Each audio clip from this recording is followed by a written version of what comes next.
Hi everyone, another my new blog. আজকে মুই মোর গ্রামের ভাষায় ব্লগটা বানাইম। সবাই আশা করি ভালো করে এই ব্লগটা দেখবেন এবং কথাগুলো শুনবেন। আজকে মুই আসছু গ্রাম থেকে ঢাকা শহরে, আর এই ঢাকা শহরে এসে মেট্রো রেলে উঠিম না এটা কোনো কথা। চলে আসছু মেট্রো রেলে উঠার জন্য আগারগাঁও মেট্রো রেলওয়ে স্টেশন। এই আগারগাঁওয়ে এসে সোজা 2 তলায় উঠি। এই যে এখানে টিকিট কাটো, এখানে টিকিট কাটি লাগে আবার ফির কম্পিউটারের মাধ্যমে।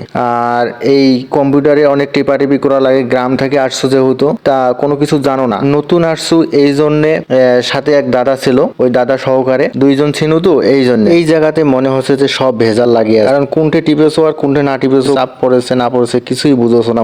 আর হচ্ছে যে এই টিপাটিপি করার পর এই টাকা এদিক দিয়ে ঢুকি দিয়া আরেক দিক দিয়ে কার্ড বার করেছে। একটা কার্ড দিছে আর একটা কার্ড পড়ে গেছে। আচ্ছা ঠিক আছে, তারপর কার্ড পানু হাতত। এখন মেট্রো রেলের ওঠার কথা, কার্ডটা তোমাকে না দেখাও, না দেখাইলে হবে না। তোমরা আবার বিশ্বাস করেন না নাই যে ফির মুই মেট্রো রেলের উঠোছো না কোনটে উঠোছো। এই যে দেখো এখানে হচ্ছে মেট্রো রেলের কার্ড, এই কার্ডটা দিছে, ওইটা টাকা দিছু। এইটা আবার এক জায়গায় পাঞ্চ করে লাগে। চলো তাহলে এবার মেট্রো রেলে ওঠা যাক, আর মেট্রো রেলে ওঠার অভিজ্ঞতা আপনাদের সাথে শেয়ার করা যাক। এই জায়গায় পাঞ্চ করে লাগে, এই জায়গায় পাঞ্চ না করলে আবার গেট খুলে দেয় না, তাহলে তো আর মুখ যাবার দিবে না। এই জন্য গেটটা খোলার জন্য এখানে পাঁচ করনু, পাঁচ করার পর গেটটা খুলে দিল। এখন আবার আরো একতলা উপরে উঠা লাগবে। আর এই যে সামনে দেখা যাচ্ছে এই সিঁড়ি, এই সিঁড়ি দিয়ে চলা লাগবে। এইটা হচ্ছে চলন্ত সিঁড়ি।